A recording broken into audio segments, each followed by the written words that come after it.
Hello everybody, welcome back again to my YouTube channel. My name is Kevin Zeli. Pada YouTube channel ini teman-teman akan menemukan informasi menarik seputar cryptocurrency. So if you do like cryptocurrency, make sure kalian subscribe channel ini. Teman-teman, saya punya update yang menurut saya cukup menarik. Sebenarnya saya deep research. Jadi after tadi saya melakukan live analysis bersama dengan teman-teman SAG, saya memutuskan untuk gak mau terlalu banyak ngecek ke bagian cryptocurrency-nya atau ke altcoin-nya, but karena saya sudah berjanji anyway ke teman-teman untuk ngebahas seputar Zilliqa. Jadi di video update kali ini saya bakal bahas untuk Zilliqa-nya dulu. Dan the fundamental update yang saya pengen sharing ke teman-teman itu sebenarnya ada hubungannya dengan China, ya, dimana ya pokoknya beberapa hal lah nanti akan saya coba sampaikan ke teman-teman. But before kita masuk lebih jauh tentang fundamental update-nya, kita bakal bahas untuk Zilliqa-nya terlebih dahulu. So before kita start ke Zilliqa, saya pengen update sedikit untuk kondisi Bitcoin terkini. So teman-teman, kalau kita lihat sekarang Bitcoin itu benar-benar under pressure, 4% already drop ya pada hari ini pergerakannya. Well, it's maybe nggak sehabis nafas seperti yang kita bayangkan teman-teman ya. Well, it's pretty normal. Setiap orang itu pasti punya kesalahan atau istilahnya misprediction. But anyway, for myself, saya tentu saja belum melakukan transaksi seperti yang saya sudah sampaikan di video yang sebelumnya. So make sure teman-teman boleh banget nih mampir di video yang ini. Ini menjelaskan setidaknya bagaimana strategi saya dalam menghadapi situasi market saat ini. Ya, saya mengatakan bahwa kita ngelihat simple ya teman-teman, kita ngelihat memang market masih punya opportunity untuk melihat Bitcoin ini istilahnya create higher high, higher low sequence. But still teman-teman, sebelum kita ngelihat reversalnya terjadi, ya jangan terburu-buru dalam mengambil kesimpulan. Saya juga nggak punya crystal ball teman-teman. Istilahnya kita nggak punya bola yang bisa memprediksi masa depan. Jadi ya saya nggak bisa dibilang pasti benar ya.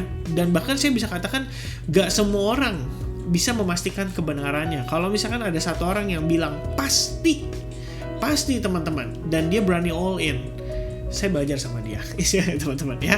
Nah sekarang kalau kita lihat situasinya ini, sebenarnya sedikit saya pengen update. Saya sempat ngubah-ngubah juga untuk ngecek di bagian RSI-nya. Well, secara momentum sendiri menunjukkan ada indikasi atau potensi terbentuknya hidden bullish divergence.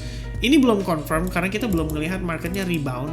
Cuman yang menariknya dari segi RSI ini, kalau kita lihat ya teman-teman, RSI sebelumnya kita lihat dulu teman-teman. RSI sebelumnya di tanggal 13 Maret 2022 itu di indeks 43 ya. Kalau kalian lihat di sebelah kanan sini harusnya kelihatan ya, itu di kisaran 43. Nih mungkin saya kasih angka aja teman-teman biar make sense.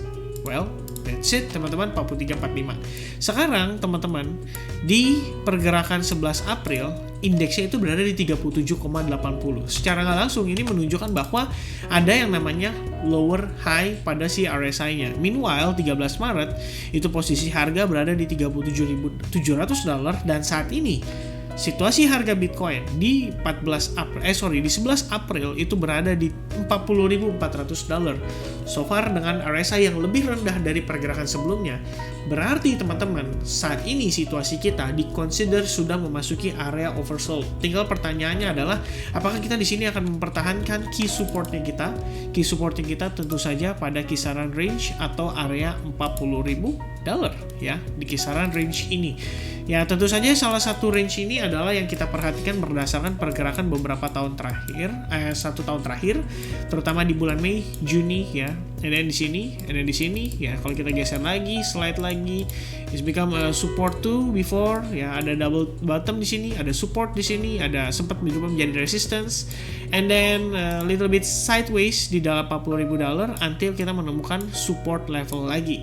Dan untuk saat ini teman-teman situasinya kita sedang mencoba untuk melihat apakah Bitcoin akan maintain di atas level support $40.000 ini teman-teman ya.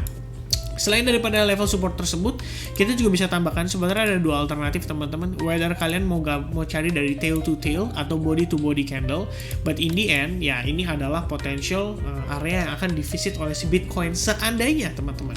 Memang kita di sini ngelihat power dari buyersnya nggak sesignifikan yang kita bayangkan ya. Karena basically kita ngelihat ini overall bisa aja membentuk yang namanya si ascending channel, which is setelah dia testing di level tertentu bisa aja kita mendapati rebound, terutama dukungan dari situasi rilis data CPI besok. Karena ada kabar yang menurut saya cukup mengejutkan yang akan saya coba sampaikan di next video, dan ini akan lebih detail kita ngebahas soal si fundamentalnya teman-teman. So hopefully teman-teman bisa tetap nonton ya. Nah, sebelum kita masuk ke itu, kita balik lagi ke channel utamanya dulu ya. Bukan channel utamanya sih, lebih tepatnya adalah pembahasan utamanya pada malam hari ini. Jadi kita pengen ngebahas soal Zilliqa. Nah, setidaknya pada Bitcoin saya sudah sampaikan ya teman-teman, kita ngelihat Bitcoin masih under pressure, masih dalam tekanan, masih dalam pressure dari sellersnya, dan tidaklah bijak untuk menebak-nebak di manakah potensi bottomnya. At least kita hanya melakukan analisis dan berdasarkan historical data. Nah, perkara Bitcoin akan terpantul dari level itu atau tidak, itu balik lagi tergantung waktu yang menunjukkan ke kita teman-teman. So, be patient, kita bakal ngelihat apakah under pressure masih terus berlanjut pada sellersnya Bitcoin akan terus menekan harga menjadi jauh lebih rendah sampai maybe di kisaran level 39.000 or even lower di $37.000, or kita bisa ngedapetin potential reversal di area tersebut, mungkin dipicu oleh kondisi keadaan data teman-teman ya. We never know. Nah, nanti selengkapnya kita bahas di fundamental. Nah teman-teman, untuk Zilliqa sendiri, beberapa update saya yang lalu sebenarnya ekspektasinya adalah bisa ngeliat Zilliqa ngetes sampai $0.25. Tapi apa boleh buat? Balik lagi teman-teman, kita nggak punya bola kristal yang bisa memprediksi masa depan. Sampai di $0.22 aja ini sebenarnya udah bagus banget. So far Zilliqa dari 0.03 itu naik teman-teman ya, naik teman-teman 500% hanya dalam kurun waktu lebih kurang selama 1 bulan terakhir. Ini sangat signifikan. Dan sekarang kita mulai masuk ke fase koreksinya. So far kita sudah terkoreksi dari highest levelnya sekitar lebih kurang almost 50%. Ya, apakah bisa lebih rendah dari sini? Ya tentu saja teman-teman. Karena kita juga bisa menggunakan yang namanya Fibonacci retracement untuk mencari potential target atau area yang akan divisit oleh si Zilliqa sendiri. So far ada beberapa area yang bisa kita temukan teman-teman, yaitu di kisaran $0.1 untuk area Fibo 38,2% dan ada $0.08 untuk Fibo 50%-nya. Ini adalah dua area yang terdekatnya. Tentu saja kalau misalkan Zilliqa sendiri menunjukkan bahwa trennya masih kuat, paling tidak teman-teman biasanya di Fibo 38,2% harusnya kita sudah mendapatkan reaction di sana dan istilahnya bisa langsung terpantul. Ekspektasinya seperti itu. Karena kalau kita perhatikan lagi teman-teman, ini juga menarik dari segi RSI, ini langsung ter-refresh ya, sangat dropnya sangat signifikan. Meanwhile dari segi price sebenarnya nggak terlalu signifikan. Kita bisa bilang ini prosesnya cenderung korektif teman-teman. Dan lagi kalau kita perhatikan pada time frame daily-nya kita mendapati posisi Zilliqa saat ini sedang testing terhadap exponential moving average 21. So, di sini terdapat yang namanya confluence of support. Tinggal pertanyaannya adalah apakah si Zilliqa akan mendapatkan reaction di sini dan bisa bergerak parabolik melawan pressure yang diberikan oleh Bitcoin terhadap seluruh altcoin saat ini kecuali Zilliqa dan GMT tadinya teman-teman. Sekarang Zilliqa under pressure, cuma GMT sekarang yang jadi survive teman-teman ya. Luar biasa, dia masih berada di pucuk dan mungkin masih ada potensi untuk penguatan lagi. Alright, so far itu untuk time frame daily. Jadi kita ngelihat di level $0.1 berpotensi menjadi key supportnya kita. Now, we dive into the hourly time frame. Sebenarnya untuk time frame 4 jam ini saya ngelihat ada something yang menarik.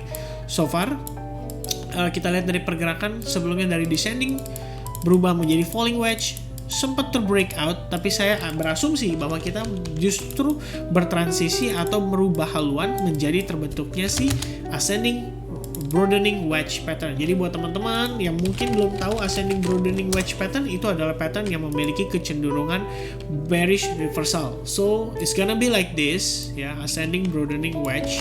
And then kalau kita lihat langsung pada posisi Zilliqa saat ini, well, sudah terjadi teman-teman ya, sudah terjadi. Posisi kita sudah mulai membentuk yang namanya ascending broadening wedge pattern, and then sudah terjadi breakdown.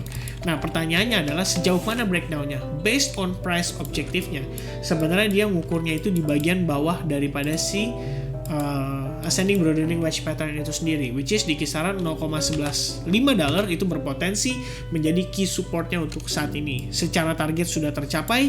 Jika teman-teman mungkin ada yang nge-short terhadap Zilliqa, bisa di-consider exit dulu around 50% or maybe full position kalau misalnya teman-teman nggak mau maintain. Kalau misalnya mau di-maintain, ya exit dulu 50% and then sisanya bisa dipertahankan mungkin sampai dengan kisaran area range di $0.11 pada time frame daily. Itu untuk Zilliqa saat ini.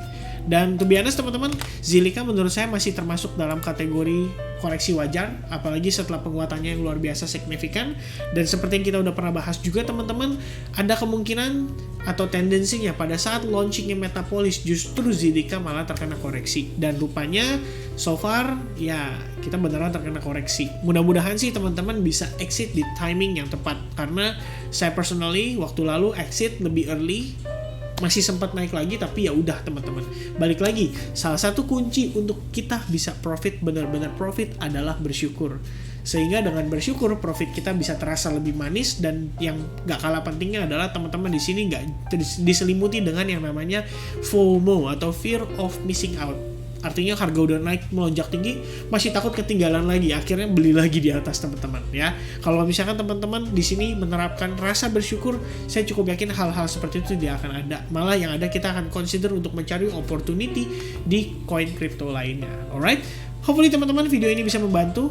Jangan lupa teman-teman untuk subscribe channel ini supaya next video update teman-teman bisa dapetin notification-nya. Jangan lupa nyalakan loncengnya, dan sampai ketemu lagi di next update. Cheers, God bless everyone, bye bye.